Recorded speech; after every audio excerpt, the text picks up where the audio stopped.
Earth has a surface area of almost 197 million square miles, and more than two-thirds of it is covered by water. To this day, a great majority of our oceans and seas remain vastly unexplored. We know more about the secrets and enigmas of the lunar surface than we do about the world's waters. For as long as there have been eyewitness reports of UFOs in our skies, there have been similar reports of so-called USOs, or unidentified submerged objects, in our oceans. A USO is a UFO that goes into or out of water. In fact, UFOs and USOs are probably the same things. A UFO becomes a USO when it's no longer flying and submerges. For the first time ever, explore the mysteries of this most elusive class of UFO. Be nice if the Navy would tell us about all their observations of such craft. It is definitely possible to have an underwater vehicle at supersonic speed. From reports that the lost city of Atlantis is a secret base for USOs. The legend of Atlantis is based on knowledge that such a base exists today. To an eyewitness account recorded in Christopher Columbus's journal in 1492. They saw it going up and down in the night. To the world's only government-documented USO incident, a dramatic event off the coast of Nova Scotia, Canada. On the night of October 4, 1967, a UFO was seen to hover over the waters of Shag Harbor, tilted to a 45-degree angle, and descended rapidly to the water surface, producing a flash and the sound of an explosion. According to researchers, deep-sea UFOs continue to lurk through the uncharted waters of Earth. Have UFOs visited our planet? Or are they already here?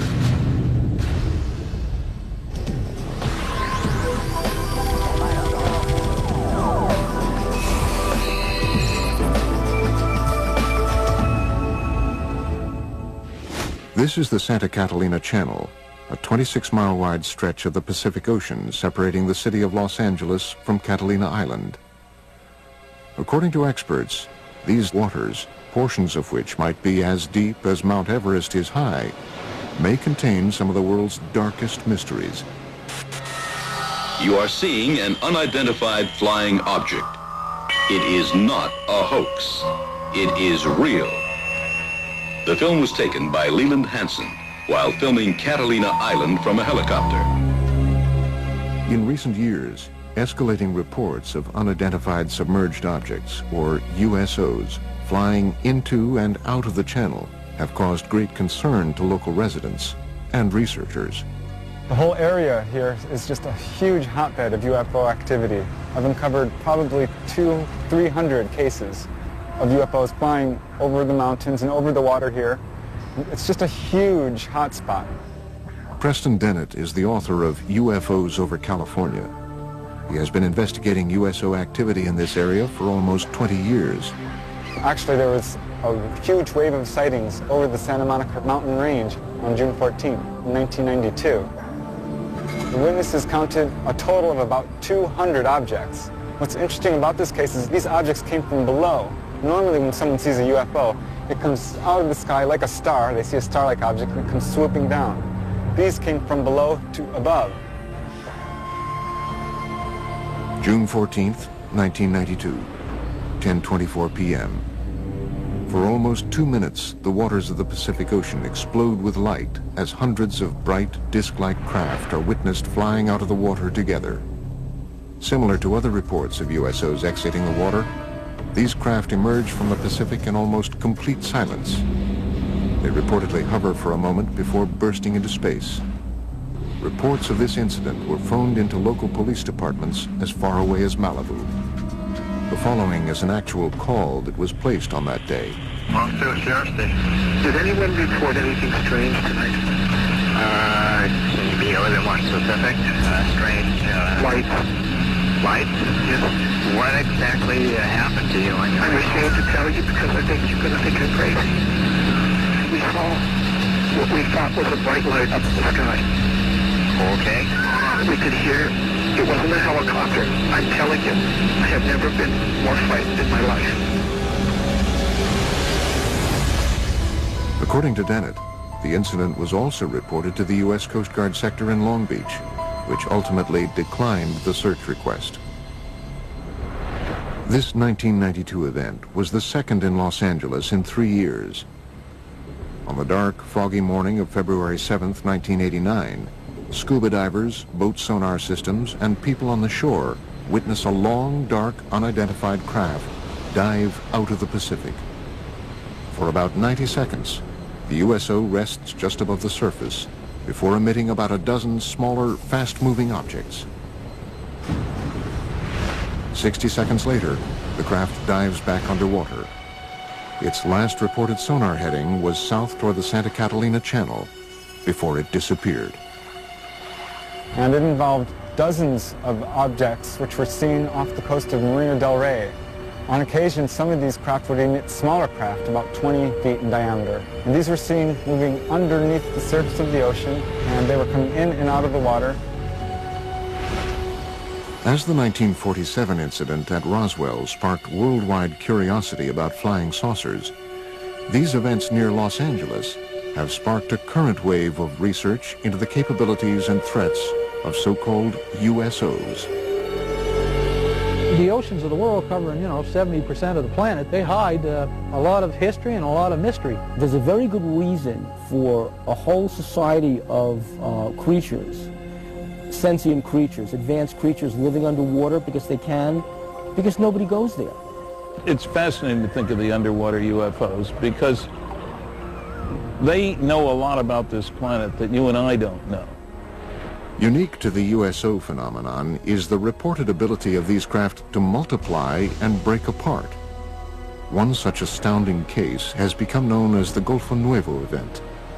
On February 8, 1960, the Argentinian Navy is on alert as they track two unidentified submarine-like objects in its waters, thought to be American subs. Then, according to reports, the underwater objects are seen on sonar to break apart and fly out of the water. Sonar contact, 173, 438 yards. There's contact, sonar contact, 173, 438 yards. Two gigantic submarines sighted by the Argentinian Navy in 1960 inexplicably multiplied into 6 other submarine objects. The Argentinians were never able to catch them or destroy them because the objects simply disappeared. The case even caught the attention of the Soviet Union's most senior officials.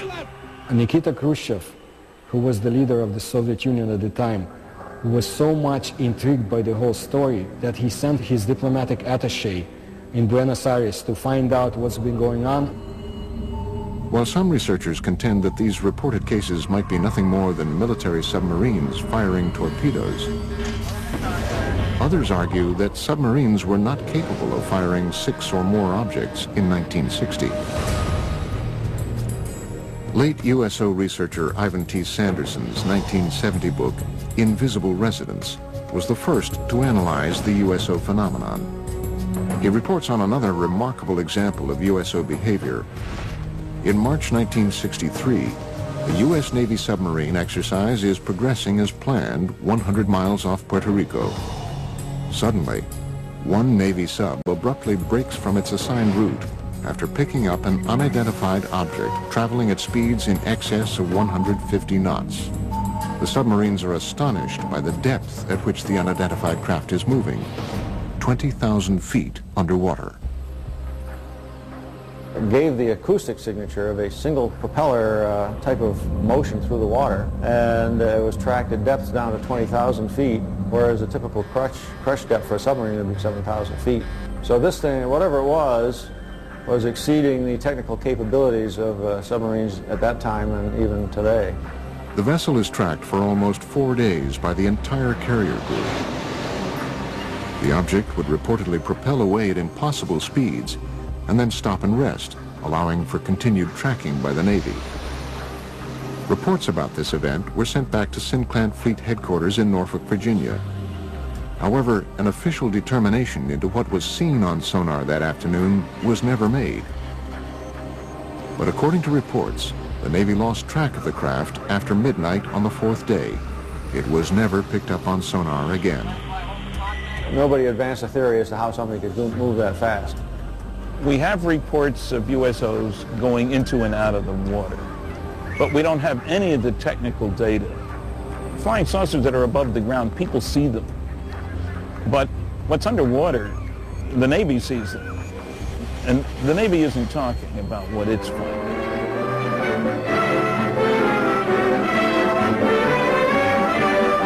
Inflating an immense balloon aboard the USS Norton Sound, the Navy prepares for further study of the elusive cosmic rays somewhere in the Pacific. That's the news. A secondary consideration clears up the mystery of the so-called flying saucers. For it is these monsters which rise 19 miles and attain diameters of 100 feet that have been mistaken for the apparitions called flying saucers. At great altitudes, they tell us, these elongated enormities flatten out like plates. Mystery ended. But reports from around the world continue.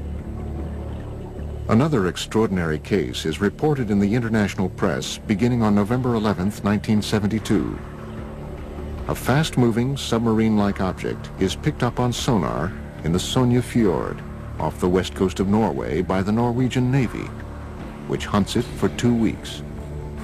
A fleet of surface ships and specially equipped sub-hunter helicopters are assembled to find the object. On November 20th, 1972, the USO is seen visually for the first time. It was described as being a massive, silent, cigar-shaped object. A Navy ship promptly fires its guns and torpedoes at the craft. Some ship actually saw it on the surface and fired at it, but it dived, and then they started dropping depth charges. Although all the articles treat this as a submarine, the fact of the matter is nobody was able to identify it as a submarine. After tracking the object for almost 2 weeks, the Navy devises and executes a plan to blockade the fjord and trap the USO. They tried to seal off this fjord so nothing could get in or out. Nevertheless, after 14 or 15 days, this thing disappeared. So that may mean that this object, whatever it was tracked by the Navy, was not a submarine at all, but an unidentified submerged object. Coming up, did Christopher Columbus and his crew witness USOs flying into and out of the Atlantic on October 11th, 1492? One of the earlier cases comes all the way back from the day before Columbus Day in 1492, before there was a Columbus Day. And it happened on the Santa Maria.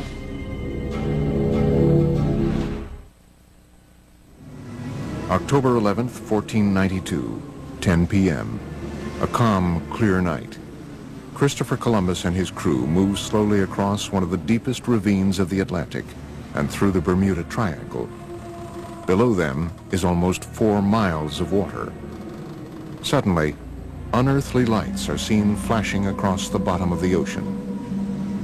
One of the earlier cases comes all the way back from the day before Columbus Day in 1492, before there was a Columbus Day. And it happened on the Santa Maria. This person's name was Gutierrez. And Gutierrez was on the Santa Maria with Christopher Columbus and noticed an object rising out of the water, a disc-shaped object. A great flash of light with a level of brilliance unlike anything known at the time suddenly erupts from the sea to the sky, startling Columbus and his crew of 120 aboard the 3-ship Spanish fleet. In less than 5 hours, they would discover the New World. Christopher Columbus maintained a log in the ship. It describes what could be interpreted as a UFO event. They saw in the description given in the logbook the flickering of a wax candle going up and down in the night. It couldn't have been a campfire on ground because it was beyond the horizon. This possible USO incident is more than just legend and lore. For the first time ever, original text from Columbus's log has been made available to the History Channel by archivists at Fordham University, custodian of a rare handwritten copy of the journal. The October 11th, 1492 sighting was not an isolated occurrence. Over the 2-month journey, Columbus's log exhibits a consistent pattern of cryptically reported peculiar incidents, including unexplained sightings and unusual events in outer space. The following is from an entry on September 10th, 1492, the halfway point of the voyage. The crew of the Nina stated they had seen a garajo and a water wagtail, but these birds never go farther than 25 leagues from the land. From an entry September 11th, 1492. Saw a large fragment of the mast of a vessel, apparently of 120 tons, but could not pick it up. Entries on both September 17th and September 20th indicate that stars or other unidentified lights in the sky are seen to move. The cause was that the star moved from its place, but the needles remained stationary.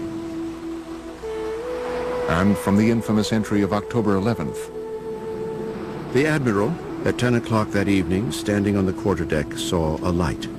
Calling to Pero Gutierrez, he told him he saw a light and bid him look that way, which he did and saw it. The Admiral again perceived it once or twice, appearing like the light of a wax candle, moving up and down. Is it possible that these strange events, recorded during the most fabled nautical journey in history, were the result of otherworldly vessels tracking Columbus's fleet? Some suggest, however, that any interpretations or rationalizations that might be gleaned from Columbus's log are not the whole truth. If Christopher Columbus saw a strange thing come out of the water, fly around his ship, and then take off, would he have told anybody about it? They'd have locked him up in the brig instantly. The guy's crazy, because things can't do that. One of the earliest USO reports comes from 329 BC.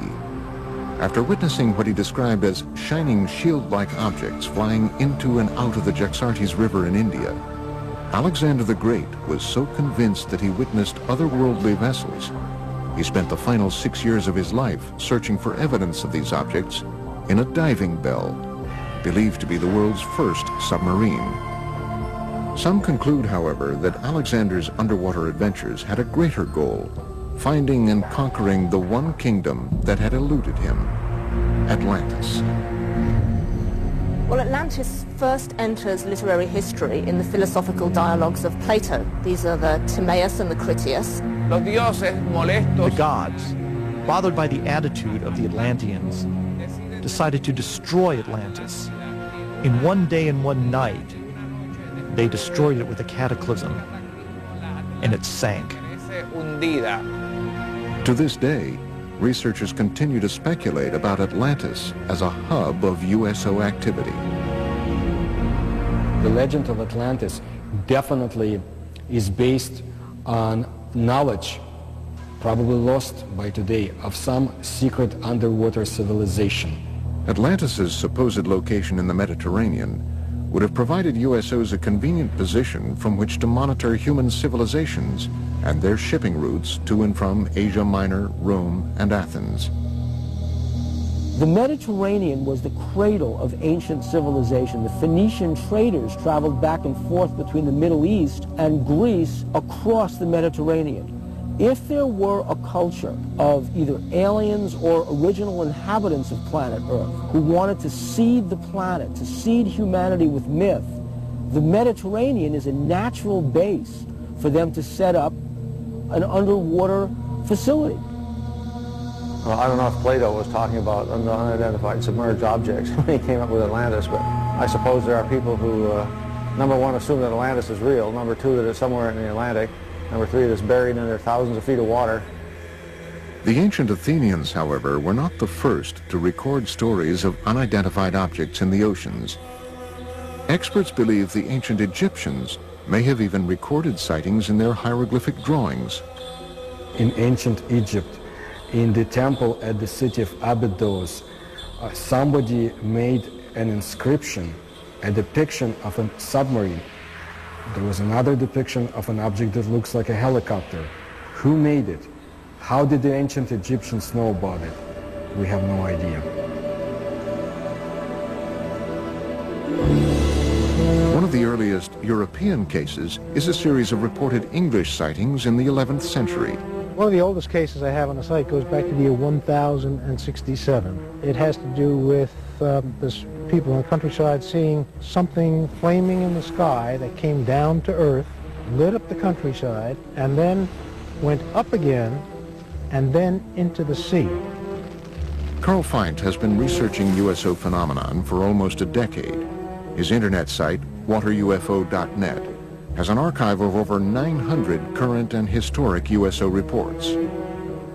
According to Feint, one of the 20th century's first cases was reported in detail in the Philadelphia Inquirer on August 1st, 1904. A British cargo ship, the Mohican, en route to Philadelphia was, according to the paper, enshrouded in a strange metallic vapor which glowed like phosphorus. I have found out recently that that case is a heck of a lot more detailed and scary than originally shown. The captain and the crew confirmed that an object came across the ocean, a cloud, approached the ship, and it was glowing. Not a meteor, going straight down. It's coming across the sea. As it came towards the ship, the captain was trying to distract the crew to get them to do something different, and get over the fear. They couldn't move anything while the cloud was around the ship. The Inquirer further reports that during the event, the ship's compass revolved with the speed of an electric motor, and the sailors were unable to raise pieces of steel from the magnetized decks. The story goes on to quote the Mohican's Captain Urquhart, who confirms that the account is vouched for by every man of the crew. But perhaps the most astounding USO-related event, according to experts, is a Canadian case from 1967. The Shag Harbor case is the most important USO case in documentation. The UFO moved underwater to a different point. A second UFO joined it. Coming up, we visit Shag Harbor, Nova Scotia on the 38th anniversary of this crucial USO incident. On October the 4th, 1967. That's where the lights was, right behind me on the water.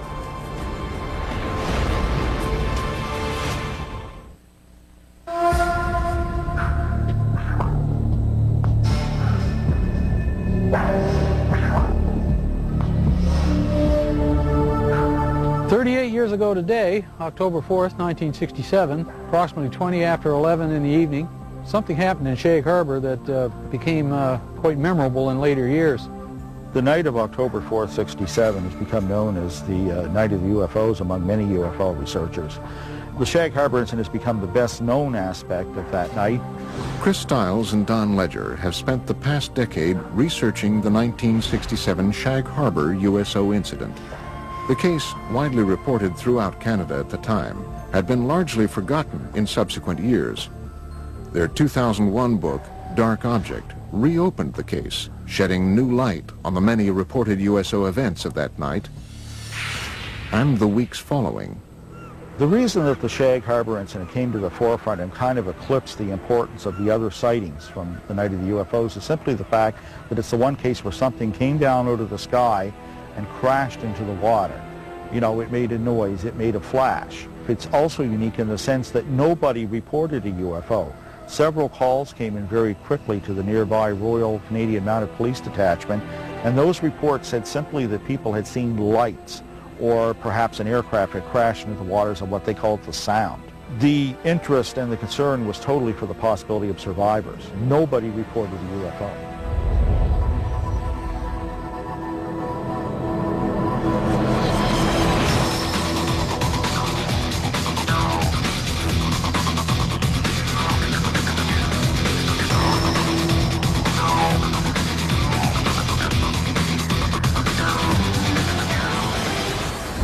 I'm not surprised now that I had seen something in the sky that night, because all over Nova Scotia, the night of the Shag Harbor incident, there were many UFO reports.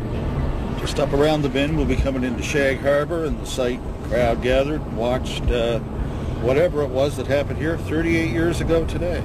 Each year, Ledger and Stiles make an anniversary trip to Shag Harbor to meet with Norm Smith, one of only 3 surviving witnesses. See the island out there? That's where it all took place, right off there. That's where we seen the light in the water. Hey, sir. How you been? Good. Well, there we go. Same old, that's good. The three of us stood on the lawn watching the lights. Eventually it started going, it looked like it was moving to us, and then on a downward slope towards the ground. We thought it was a plane crash, so we jumped in the vehicle in my old man's car and my uncle's, and we went up to this spot right here by the Irish Moss plant. And when we got here, there was probably 10, 12 other people. We watched the lights on the water for a period of 2 or 3 minutes, and then the lights disappeared. What happens next is indisputable. Before midnight on Wednesday, October 4th, the Royal Canadian Mounted Police officers who witnessed the event from the shoreline searched the water on boats until 3 a.m. with the help of several local fishermen, including Norm Smith. At noon on Friday, October 6th, Canadian Navy divers from Halifax arrive and search the area through the weekend. Eventually, 7 divers were dispatched from the Fleet Diving Unit in Halifax and taken down to Shag Harbor. The search effort continued through all the daylight hours of Saturday and Sunday, and by Monday morning that search was officially terminated in Ottawa. And they just simply state unidentified flying object and circle it and underline it. According to government reports, the object travels from the south to the north along the Nova Scotia shoreline. At one point, it stops and hovers. Then at approximately 11:20 p.m., it enters the water at a 45-degree angle, 300 yards offshore. Directly behind me where we seen the lights, right at Bomb Portage Island, directly behind me. When the Royal Canadian Mounted Police officers that had responded to the call arrived at the shoreline of Old Highway number 3, the UFO was still moving upon the surface of the water. The object also appeared to be leaving a trail of dense yellow foam. In the weeks following October 4th, the story becomes even more mysterious. The case is front-page news across Canada, and as Ledger and Stiles report in their book, in the days just prior to the Canadian military's official classification of this incident as a UFO event, a second craft enters the waters of Nova Scotia to rendezvous with the first craft. Then this thing resumed its headway back down this way at about 4,400 miles an hour and came down through northern New Brunswick, straight down over the Bay of Fundy, across the southwestern tip of Nova Scotia, across this way, and went down in the water here. Authorities already knew the object was no longer there, that it had moved under the water and had come to rest on the seabed. It sat there for almost a week, right to the hour. And after that time, it began moving under the water to the Gulf of Maine with the aid of a second craft that was helping repair it. And the two of them broke the surface of the water and flew away out over the Gulf of Maine. Interestingly enough, there is a second report of a sighting 1 week in Shag Harbor of 2 sets of lights, one orange, one yellow, leaving the water and flying away.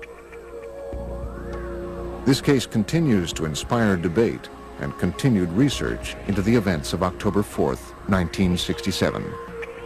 There are a large amount of primary documents that support interpreting Shag Harbor as a crash scenario of a UFO. And in one of the paragraphs it actually says a preliminary investigation has been conducted and it has been discovered that this object is not the result of a flare, float, downed aircraft, or in fact any known object.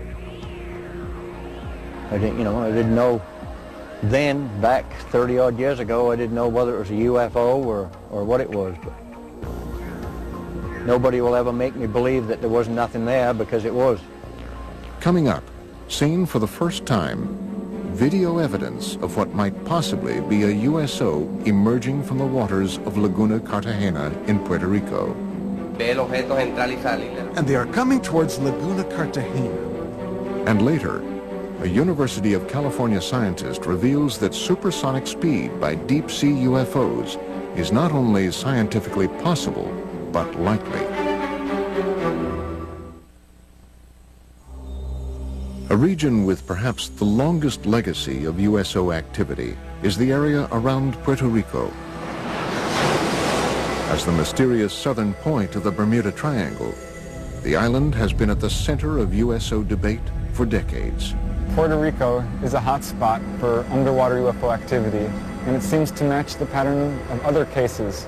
Puerto Rico is considered in all of the Americas to be the place where there's the greatest number of USO sightings.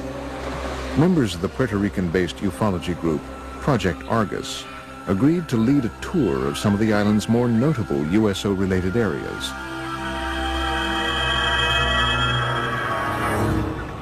Laguna Cartagena is an isolated lake near the southwestern corner of the island.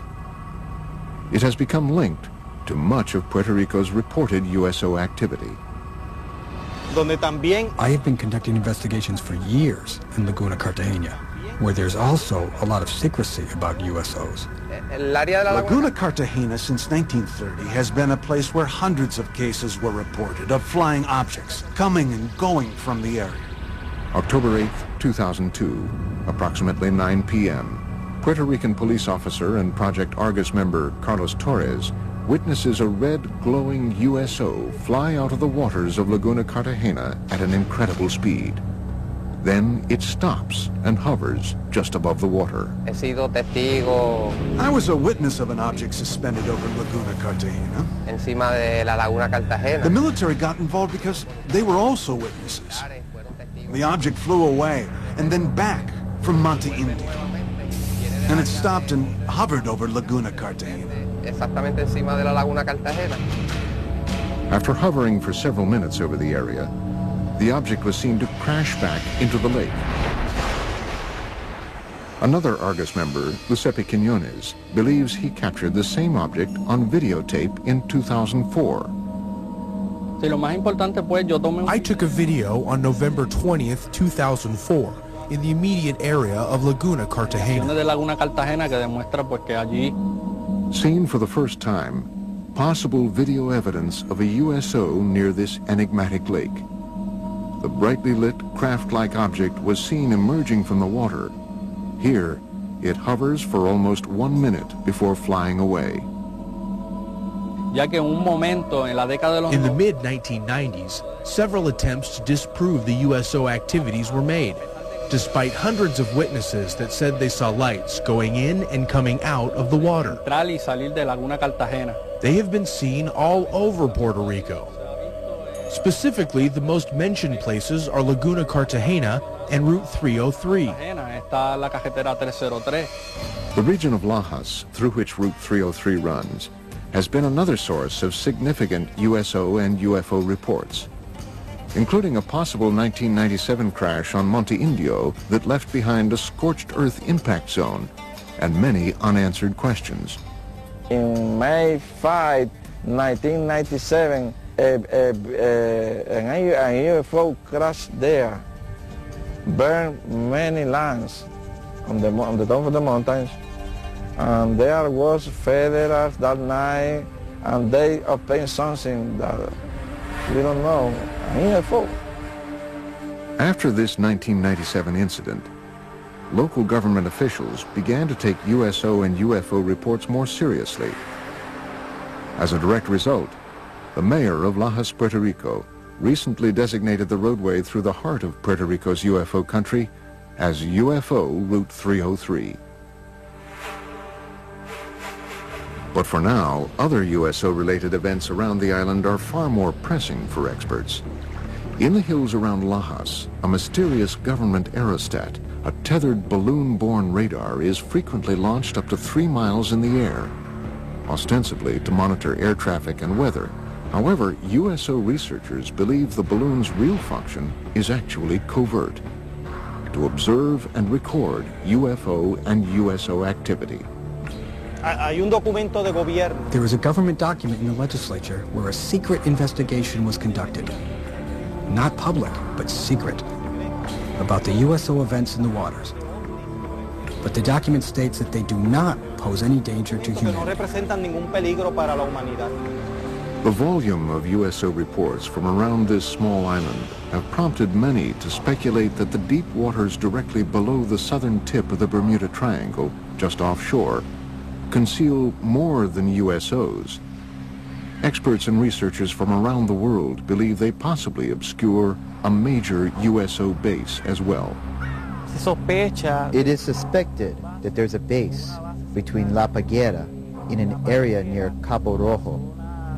It is also supposedly very deep and cavernous, and it goes as far as Laguna Cartagena. The motive for them coming in and out of the water is so that they are able to enter in one area and come out in a different area in the underwater basins. Could all of these events simply be tied to local mysticism, or perhaps the cultural sway of the Bermuda Triangle? In Puerto Rican culture, the majority of the people here, even though they talk about the Chupacabra and the Bermuda Triangle, they do not believe in any of this. Or is there possibly something more? It's a reality.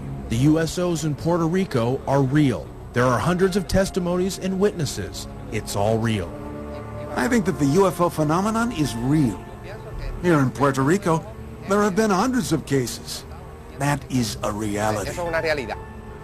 Coming up, possible photographic evidence of a USO exiting the waters of Gulf Breeze, Florida.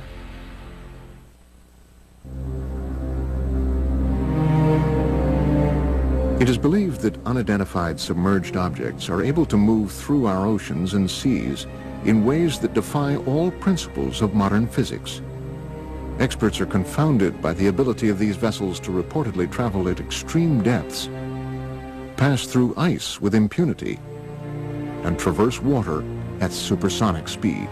These kinds of craft, ostensibly, can travel underneath the water because they are impervious to water, just like they're impervious to gamma rays, cosmic rays, impervious to anything that gets in the way of their traveling in space. According to all information, we are dealing with a very advanced technology.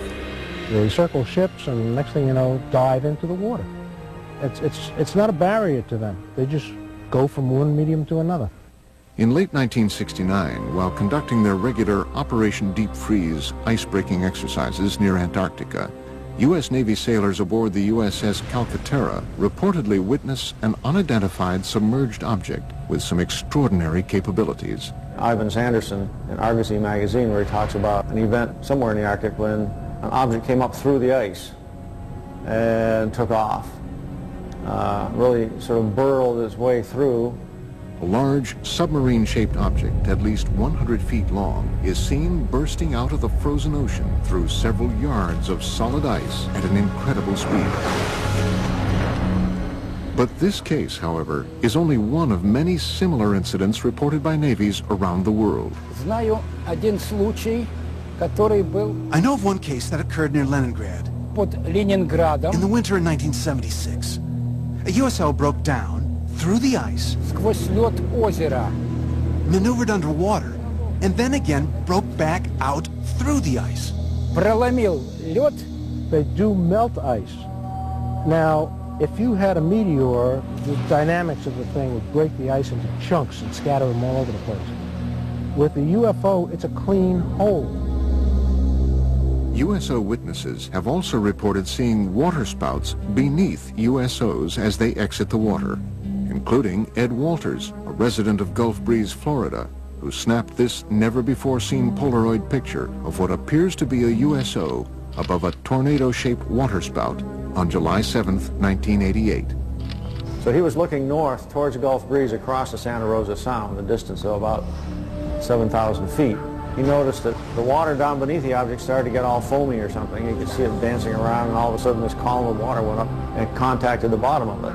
The picture that he took actually shows that. Such cases have caused some experts to assert that USOs might possibly use water as a fuel source. There are those who feel that water is essential for the fusion process. There are a lot of cases where UFOs hover over reservoirs and small bodies of water, not only large bodies of water. It does seem to be some evidence that they can use water to help their craft in some way. They may use water as a fuel. In these cases where they talk about objects hovering over the water and seeming to suck water up in, certainly sounds like they need a big drink or something to keep going. Modern scientific theories abound about how USOs developed the ability to propel themselves through water with great efficiency. Researchers envision everything from massive jet-like propulsion systems to frictionless bubbles that cocoon the objects. So the engines wouldn't be engines as you and I would imagine engines. They would be generators generating a magnetic force, creating a magnetic envelope around the craft that repels the Earth's natural magnetism, hence allowing them to accelerate, decelerate, climb, fall, and navigate through the water. By exerting forces at the surrounding fluid, seawater, nice electrically conducting fluid, you control the drag, you control the flow, the speed, the lift. You can get around all the problems of high-speed motion under the water. A magneto-aerodynamic system would work similar to the electromagnetic submarine that was successfully tested. An electromagnetic submarine was in fact built and tested by the University of California, Santa Barbara in the mid-1960s. It took advantage of saltwater's natural ability to conduct electricity. The first successful test of an electromagnetic propulsion system was conducted on Earth in 1966, when this electromagnetic submarine was first demonstrated. This electromagnetic submarine moves through the water as a result of electromagnetic forces. It has absolutely no moving parts. The principle here is that seawater is an electrically conducting fluid. You push against the seawater by Newton's laws, elementary physics, it pushes back, and off you go. Is it possible that USOs take advantage of this natural capability of our oceans to reach supersonic speed? Water is a great magnetic conduit. In fact, if they were traveling using a process called diamagnetism, which is a weak repellent force, then water would enhance that force, which would explain why these craft are able to navigate in water so well. One researcher theorizes that USOs might move rapidly through the water and avoid catastrophic damage using the same principles as a common light bulb. UFO is the filament in this particular case, and the bulb is the field, and that protects the UFO. It keeps the water from coming onto it when it goes in. They move it though, and it never touches the UFO. And that can be achieved by creating so-called supercavitating bubble around the whole object. In that way, whole object travels together with a bubble of water vapor. Marko Princevac is a professor of mechanical engineering at the University of California, Riverside. He devised an experiment for the History Channel demonstrating the physics behind possible supersonic movement through the water. Basically, the only thing that you can play with is a shape of a vehicle. And it will deviate from standard shapes of a submarine. To demonstrate how different shapes can produce the conditions for supersonic underwater travel, Princevac and his team force an underwater current along with green dye and high-powered lasers around different submersed objects. So if we have something called a streamlined body, we see that fluid flows undisturbedly around that body. This red streamlined object represents the perfect shape for a fast-moving underwater vessel. In direct contrast, the cube that is tested creates massive resistance all around the object. A good shape for an underwater supercavitating vehicle would be something similar to a return capsule of Soyuz or other space missions.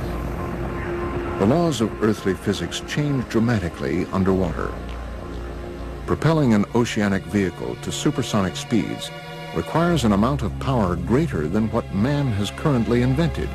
A vehicle that has a 5-foot diameter and we want to go at the speed of sound in the air, we would need an engine that can produce 15,000 horsepower.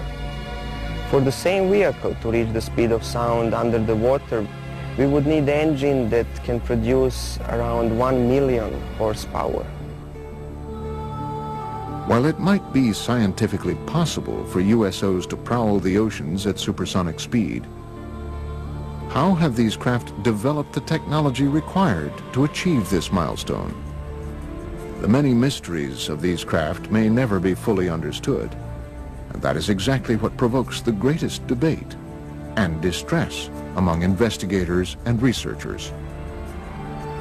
I think it's easier for us to land a man on the moon or even create a moon base than to land a man on the bottom of the ocean. If they're hostile and have come here to conquer Earth, they would have done it 1 million years ago. We might be their creations for all we know. The earth is conquered, we work for them, they live here, this is their planet. Do the cities of Sodom and Gomorrah actually exist? Josh Bernstein is on an epic quest to find out. It's gonna be a great adventure! So there actually could have been a Sodom and Gomorrah. If I'm not back in 5 minutes, send a search party. Digging for the truth. Sodom and Gomorrah. Next on the History Channel. This way is much more fun.